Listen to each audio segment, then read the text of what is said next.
মসজিদের নাম করে আবেগ তৈরি করা যায়, কিন্তু বোঝা উচিত ছিল যে বাবরি মসজিদ বলে কিছু হয় না। বাবরি ওই মসজিদের নামও বাবরি মসজিদ ছিল না। ওটা রাম মন্দির ভেঙে বাবরের যিনি মন্ত্রী মীর বাকি তিনি একটা মসজিদ বানিয়ে দিয়েছিলেন। যেহেতু তিনি বাবরের মন্ত্রী ছিলেন, বাবরের সেনাপতি ছিলেন, যার জন্যে সবাই ওনাকে ওই মসজিদটাকে বাবরি মসজিদ বলে। ওরকম বাবরি মসজিদ ওরকম নামে কিছু হয়। কথা বলি, বাবরের সঙ্গে পশ্চিমবঙ্গের যেরকম কোনো সম্পর্ক নেই, বাবরের সঙ্গে ভারতের কী সম্পর্ক আছে বলো দেখি? আরে ও তো একটা বিদেশি আক্রমণকারী লুটেরা, আক্রমণ করেছে, এই দেশের মানুষকে হত্যা করেছে, এই দেশের মানুষের গিয়ে রাজা হয়ে বসেছিল এই দেশের ওপরে। আর সবচেয়ে বড় কথা, এই দেশকে নিজের দেশ বলেও তো ভাবতে পারেনি। মৃত্যুর পরে তার মৃতদেহ তো কাবুলে পাঠিয়ে দেওয়া। তোমার সরকার তো ওদের মদতই দিয়েছে। তুমি আমি মিছিল করতে গেলে যেখানে তোমার দৌড়তে দৌড়তে জীবন বেরিয়ে যাবে, বিধানসভার বিরোধী দল নেতা শুভেন্দু অধিকারী কোথাও মিটিং করতে গেলে তাকে বারবার আদালতে দৌড়তে হবে, সেখানে পুলিশ যেন একেবারে জামাই আদর করে ওদের সব ঠিক করে দিচ্ছে। এটা তো আমরা দেখতে পেয়েছি সবাই। একদম 70% আমরা মুর্শিদাবাদে, ওরা 30, ওরা বলতে হিন্দুদেরই উনি বুঝিয়েছিলেন, এবং কেটে গঙ্গায় ভাসিয়ে দেবো বলার পরে তার বিরুদ্ধে কি একটা অ্যাকশন নেওয়া যেত না? দল থেকে বহিষ্কার করা যেত না? কিচ্ছু করেনি।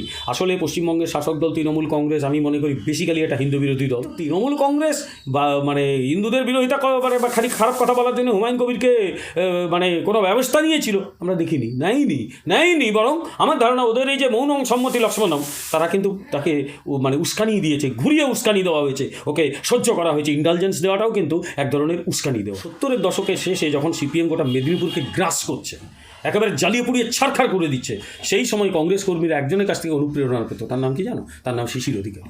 আমি সবাই বলতে শুনেছি বহু বক্তাকে, কীভাবে সিপিএমকে প্রতিরোধ করতে হয়, চলো কাঁথিতে শিশির অধিকারীর কাছ থেকে শিখে আসি।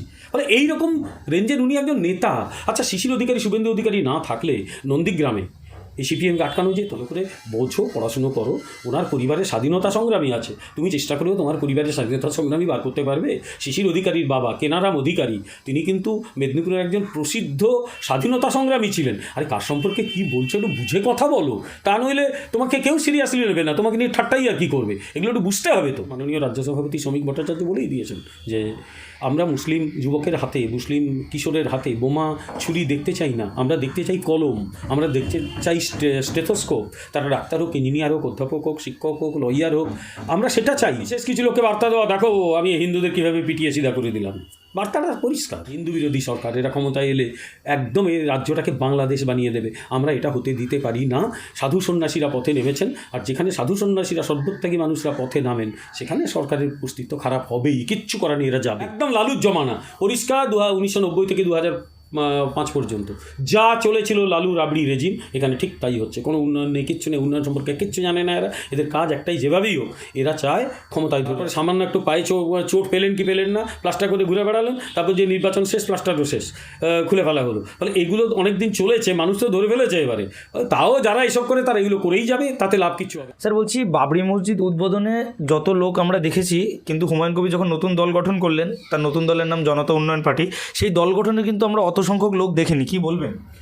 দেখো, এটা আমি একটি রাজনৈতিক দল করি, হুমায়ুন কবির একটা দল গঠন করতে যাচ্ছে, সেই দল সম্পর্কে কিছু বলাটা খুব সৌজন্য ব্যাপারটা নয়, আমার শোভাও পায় না, আমার কোনো প্রয়োজনও নেই। কিন্তু এটাও তো ঠিক যে একজন রাজনীতি চর্চাকারী হিসেবে দীর্ঘদিন আমি রাজনীতি চর্চা করেছি, সেই হিসেবে একটা কথা বলতে পারি যে রাজনীতি অনেক কঠিন জায়গা, আবেগ থাকে।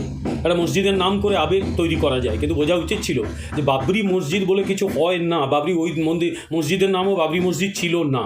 ওটা রাম মন্দির ভেঙে বাবরের যিনি মন্ত্রী মীর বাকি তিনি একটা মসজিদ বানিয়ে দিয়েছিলেন।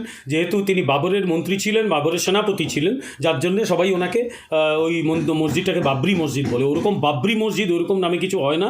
আমি মুসলিমদের দেখেছি জামে মসজিদ বলে ওরা, বাবরি মসজিদ আবার কি? ফলে বাবরি মসজিদ, যেহেতু মসজিদটা ছাড়তে হয়েছে কোর্টের নির্দেশে, তাই কিছু লোকের হয়তো ওই ধরনের একটা ক্ষোভ ছিল, সেইটাকে উনি কাজে লাগানোর চেষ্টা করেছেন, তাই অজস্র মানুষ চলে এসছে। কিন্তু একটা কথা মনে রাখতে হবে, রাজনীতি খুব কঠিন জায়গায়, ওখানে অনেক মেপে পা ফেলতে হবে, এবং সবচেয়ে বড় কথা যে রাজনীতিতে দল গঠন করবে, সেই দলকে সামনের দিকে এগিয়ে নিয়ে যাবে, তার সেই ক্ষমতা থাকতে হবে। আশা করি হুমায়ুন কবির সেটা অচিরেই ব্যাপারটা অনুধাবন করতে পারবেন, এবং সেইভাবে তিনি এগোবেন। কেউ যদি রাজনৈতিক দল করে আমার তো কোনো আপত্তি নেই, এমনকি কেউ যদি মসজিদ বানায় তাতেও আমি ব্যক্তিগতভাবে মনে করি খুব একটা আপত্তির কিছু নেই, কিন্তু ওই মসজিদের নাম বাবরি দেওয়া নিয়ে ডেফিনেটলি একটা আপত্তি আছে। বাবরির নামে উনি যদি মুসলিম সম্প্রদায়ের আবেগের কথা বলেন, তো সেই মন্দিরটা ভাঙা তো হিন্দু সম্প্রদায়ের আবেগ ছিল, তাই না? মীর বাকি কিন্তু মন্দির ভেঙেছিলেন এবং 500 বছরের বেশি সময় ধরে হিন্দুরা লড়াই করেছে। ফলে আবার সেই বাবরি নাম করে মসজিদ করাটা, এটা কতটা ঠিক হয়েছে, এটা নিয়ে হুমায়ুন কবিরকে আমি ভাবতে বলবো।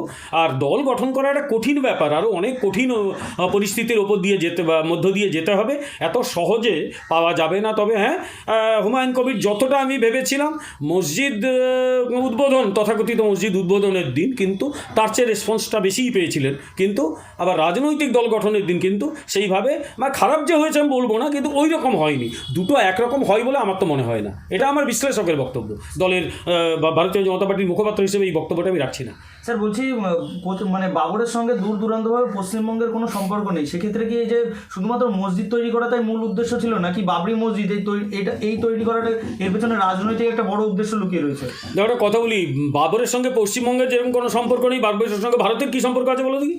আরে ও তো একটা বিদেশি আক্রমণকারী লুটেরা, আক্রমণ করেছে, এই দেশের মানুষকে হত্যা করেছে, এই দেশের মানুষের গিয়ে রাজা হয়ে বসেছিল এই দেশের ওপরে। আর সবচেয়ে বড় কথা, এই দেশকে নিজের দেশ বলেও তো ভাবতে পারেনি। মৃত্যুর পরে তার মৃতদেহ তো কাবুলে পাঠিয়ে দেওয়া হয়েছে এবং এখনও কাবুলে নাকি বাবরের সমাধি রয়েছে। তাহলে সে তাকে আমাদের দেশের মুখে ভাববো কী করে? তাই তিনি পশ্চিমবঙ্গে তো নয়, তিনি ভারতেরও নন, প্রথম কথা। দ্বিতীয় কথা, যে এই যে বাবরি মসজিদ উদ্বোধন করলো হুমায়ুন কবির, পরিষ্কার একটা কথা, ও একটা সেন্টিমেন্ট জেনারেট করতে চেয়েছে। সেন্টিমেন্ট, মুসলিম সেন্টিমেন্ট, একদম। কিছু কিছু মুসলিমের, অনেক মুসলিম বাস্তবটাকে মেনে নিয়েছেন যে হিন্দুদের একটা ক্ষোভ ছিল, সেই ক্ষোভের ফলে কোর্টের নির্দেশে সেখানে মন্দির তৈরি হয়েছে, এটা ব্যাপারটা এখানে সেটেল করা উচিত। কিন্তু হুমায়ুন কবির যেহেতু নিজের রাজনীতিতে গুরুত্বপূর্ণ ভূমিকা পালন করতে চান, ফলে সে সেন্টিমেন্টটাকে তিনি এক্সপ্লয়েট করার চেষ্টা করেছেন। এটা আর কিচ্ছু নয়। ওই যে সেন্টিমেন্ট এখনও কিছু মানুষের মধ্যে রয়েছে, যে ওই কেন মসজিদটা ওদের ছিল, কেন ভাঙা হলো, ইত্যাদি ইত্যাদি, সেই সেন্টিমেন্টটাকে ও সেখানে করতে চেয়েছে আর কি, জেনারেট করতে চেয়েছে, তুলতে চেয়েছে। ফলে ওই বাবরের নাম করেই এখানে মসজিদের নাম দেওয়া হচ্ছে। কিন্তু আমি যতদূর মানে ইসলাম ধর্ম নিয়ে আমার যতটুকু পড়াশোনা, খুব সামান্যই পড়াশোনা হয়তো, কিন্তু মসজিদের নাম জামা মসজিদ বা এরকম হয়, বাবরি মসজিদ বা হুমায়ুনি মসজিদ এরকম তো কিন্তু মুসলিমদের মধ্যে হয়ও না। ফলে এটা কী করে আবার সে বাবরি মসজিদ নাম দিল? এবং যারা মুসলিমদের ক্লারিক যারা কিংবা যারা পড়াশোনা করে, তারা কেন আপত্তি করলো না আমি বুঝতে পারছি না। তাদের বলা উচিত ছিল এগুলো হয় না, তুমি কেন এটা করছো? তা এখন কি করা যাবে, করেছে। আর বর্তমান সরকার তো ওদের মদতই দিয়েছে। তুমি আমি মিছিল করতে গেলে যেখানে তোমার দৌড়তে দৌড়তে জীবন বেরিয়ে যাবে, বিধানসভার বিরোধী দলনেতা শুভেন্দু অধিকারী কোথাও মিটিং করতে গেলে তাকে বারবার আদালতে দৌড়তে হবে, সেখানে পুলিশ যেন একেবারে জামাই আদর করে ওদের সব ঠিক করে দিচ্ছে। এটা তো আমরা দেখতে পেয়েছি সবাই। তাই ও যতই হোক, ওদের মধ্যে ওসব মক ফাইট হচ্ছে, ওকে কাজে লাগানো হচ্ছে এবং শাসক দলের মদত পাচ্ছে। আচ্ছা, একটু এটা পরে করুন। স্যার যেমনটা বললেন, সেক্ষেত্রে কিন্তু হুমায়ুন কবির সেই মঞ্চ থেকে, যেদিন উনি দল গঠন করেছেন, সেদিন সেই মঞ্চ থেকে উনি অনেক এমন বিস্ফোরক মন্তব্য করেছেন। তিনি বলেছেন, কোনো পুলিশ যদি আমাকে মিথ্যে মামলা দিয়ে, কোনো থানার থেকে আমাকে মিথ্যে মামলা দিয়ে বাধা দেয়, সেই থানা অচিরেই সেই থানা আমি ঘেরাও করব এবং এক একটা করে ইট খুলে নেব। এর আগেও তিনি এমন অনেক বিদ্রুপমূলক মন্তব্য করেছিলেন, যখন 70% 30% কেটে ভাগীরথীতে ভাসিয়ে দেবো। সেক্ষেত্রে কিন্তু আগে বা এখন বলুন, তার বিরুদ্ধে কোনো রকমই কোনো অ্যাকশন নেওয়া হচ্ছে না, শুধুমাত্র তাকে দল থেকে বহিষ্কার করা হয়েছে। আচ্ছা, যখন সে 70% 30% চাইলে 30%কে কেটে গঙ্গায় ভাসিয়ে দিতে পারি, এই কথা যখন বলেছিল, এটা তো আইনগত ব্যবস্থা নেওয়ার পক্ষে যথেষ্ট। এটাকে আইনগত ব্যবস্থা নেওয়ার পক্ষে যথেষ্ট জিনিস নয়। আর যদি আমি এখানে এই কথা বলি, তোমার এখানেই কোনো বিতর্কিত মন্তব্য করি, তাহলে পুলিশ ছেড়ে দেবে আমাকে। পুলিশ তো, তাই আমাদের যখন কথা বলতে হয় অত্যন্ত সতর্কভাবে সাবধানে কথা বলতে হয়, যে কথা বলি প্রমাণ রেখে কথা বলতে হয়। সে একদম 70% আমরা মুর্শিদাবাদে, ওরা 30, ওরা বলতে হিন্দুদেরই উনি বুঝিয়েছিলেন, এবং কেটে গঙ্গায় ভাসিয়ে দেবো বলার পরে তার বিরুদ্ধে কি একটা অ্যাকশন নেওয়া যেত না? দল থেকে বহিষ্কার করা যেত না? কিচ্ছু করেনি। আসলে পশ্চিমবঙ্গের শাসক দল তৃণমূল কংগ্রেস, আমি মনে করি বেসিক্যালি একটা হিন্দু বিরোধী দল। তখন হুমায়ুন কবিরকে সাবধানও করেনি, বারও করে দেয়নি। কখন বার করলো? তিনি যখন ওই পরিবারকে, ব্যানার্জি পরিবারকে আক্রমণ করতে শুরু করলেন, যখন দলকে আক্রমণ করতে শুরু করলেন, তখনই বার করে দিল। তা নইলে বারও করতো না, পরিষ্কার কথা। যার জন্য আমি আবার বলি, আচ্ছা, এই যে দেগঙ্গা দাঙ্গায় যে লোকটির যোগ ছিল, সেই লোকটিকে প্রার্থী করা হয়েছিল কী করে লোকসভায়? ফলে এরা বেসিক্যালি হিন্দুদের উপর আক্রমণ, এদের কাছে কিচ্ছু যায় আসে না। এরা কিন্তু তাকে জামাই আদর করবে। হুমায়ুন কবিরও প্রমাণ হয়েছে, এর আগেও এখানে প্রমাণ হয়েছে গত লোকসভা নির্বাচনে 24-এ। ফলে এরা কিন্তু পরিষ্কার, এরা হচ্ছে তীব্র হিন্দু বিরোধী দল।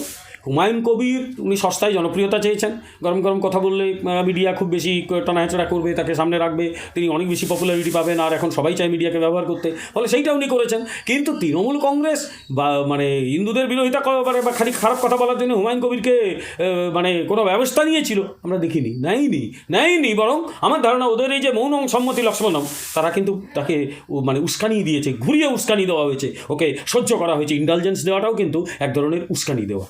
স্যার বলছি, হুমায়ুন কবির শুভেন্দু অধিকারীকে উদ্দেশ্য করে বলেছেন যে আপনি বলেছিলেন যে চ্যাংদোলা করে ফেলে দেবেন, আপনার কত ক্ষমতা আমি দেখতে চাই, আপনার বাবা শিশিরবাবুর কোনো ক্ষমতা নেই।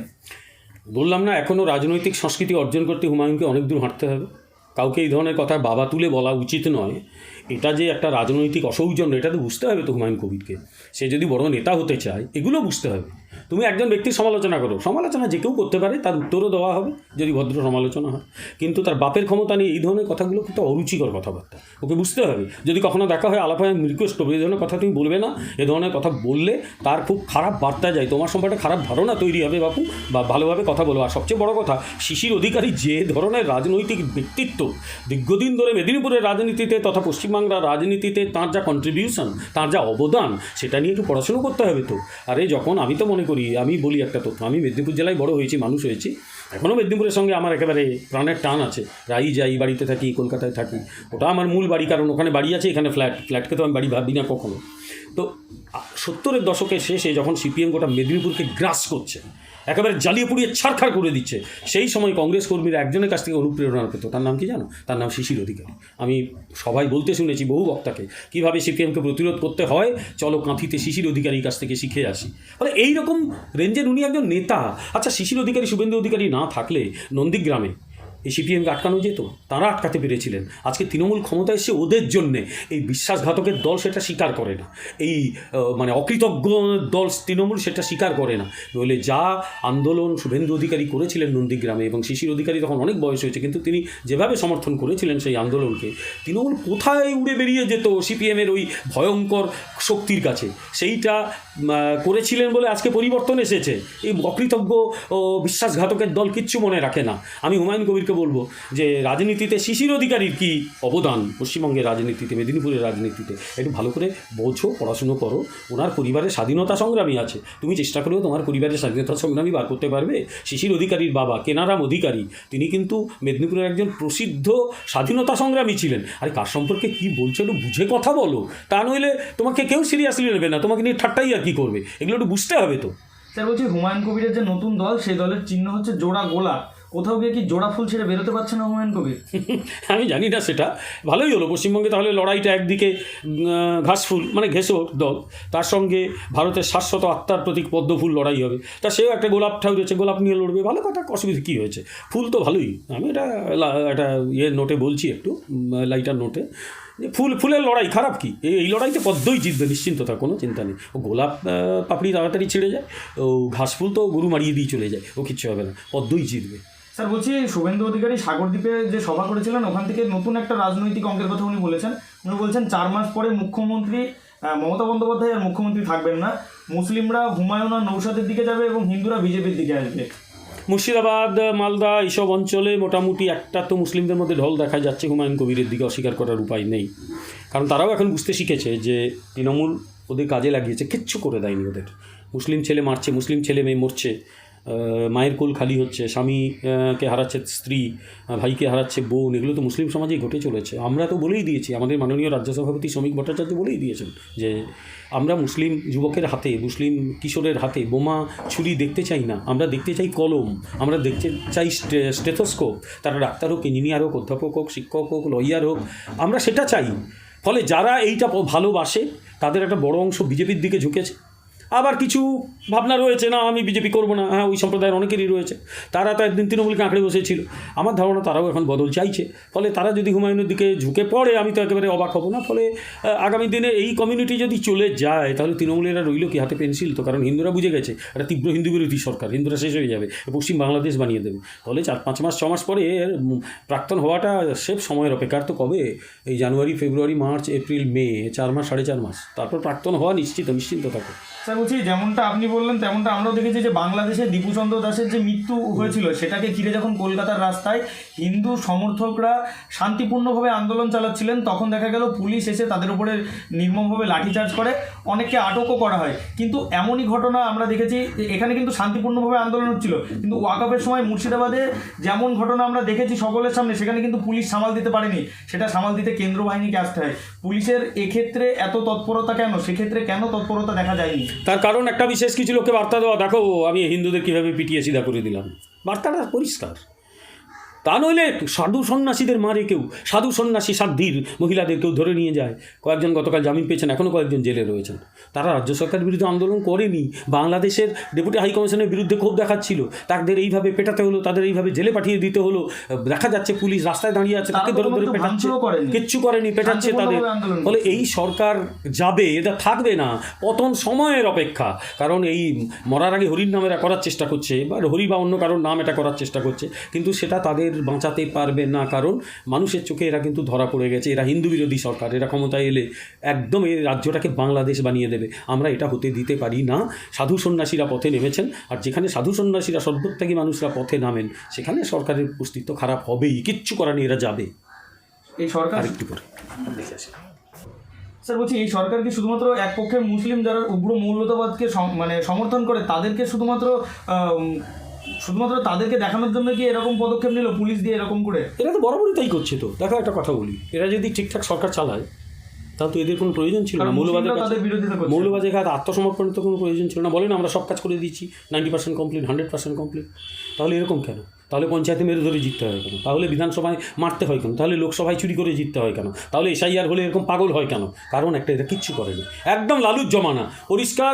1990 থেকে 2005 পর্যন্ত যা চলেছিল লালু রাবড়ি রেজিম, এখানে ঠিক তাই হচ্ছে। কোনো উন্নয়ন নেই, কিচ্ছু নেই, উন্নয়ন সম্পর্কে কিচ্ছু জানে না এরা। এদের কাজ একটাই, যেভাবেই হোক এরা চায় ক্ষমতায় ধরে রাখতে, কারণ ক্ষমতায় টিকে থাকতে। কারণ ক্ষমতা থেকে যেদিন যাবে সেদিন মানুষের কাছে তো জবাবদিহি করতেই হবে, সেইটা ওরা এড়াতে চায়, কিন্তু কিছু করার নেই, করতেই হবে। অনেক দিন অনেক করেছো তোমরা, এবার মানুষ তার হিসেব বুঝে নেবে। স্যার বলছি, আমরা তো এর মাঝে এমনটাও দেখেছি, মুখ্যমন্ত্রী সভা করছিলেন, সেখানে মাইক বন্ধ হয়ে যাওয়াতে মুখ্যমন্ত্রী বলেন আমার বিরুদ্ধে সাবোটেজ করা হচ্ছে, আমার বিরুদ্ধে চক্রান্ত করা হচ্ছে। এই যে মাইক বন্ধ হয়ে যাওয়ার ঘটনাতেও তিনি ভয় পাচ্ছেন যে তার বিরুদ্ধে চক্রান্ত। এর আগে প্লেন থেকে নামার যদি একটু দেরি হয়, প্লেন যদি লাইন না পেয়ে 3বার চক্কর কাটে, তখন বলা হয় যে ওনার প্লেনটাকে ফেলে দেওয়ার চেষ্টা করা হচ্ছিল। গাড়ি সাধারণ ধাক্কা মারলো, সেখানেও চক্রান্ত। ড্যাশবোর্ড নাকি উঠে তার মুখে লেগে গেল। গাড়ির ড্যাশবোর্ড কী করে মুখে ওঠে ধাক্কা মারে আমার আজ অবধি জানা নেই। তারপরে সামান্য একটু পায়ে চোট পেলেন কি পেলেন না, প্লাস্টার করে ঘুরে বেড়ালেন। তারপর যে নির্বাচন শেষ, প্লাস্টারও শেষ, খুলে ফেলা হলো। ফলে এগুলো অনেক দিন চলেছে, মানুষ তো ধরে ফেলেছে এবারে। তাও যারা এসব করে তারা এগুলো করেই যাবে, তাতে লাভ কিচ্ছু হবে না। আমি মনে করি কিছু লাভ হবে না ওতে।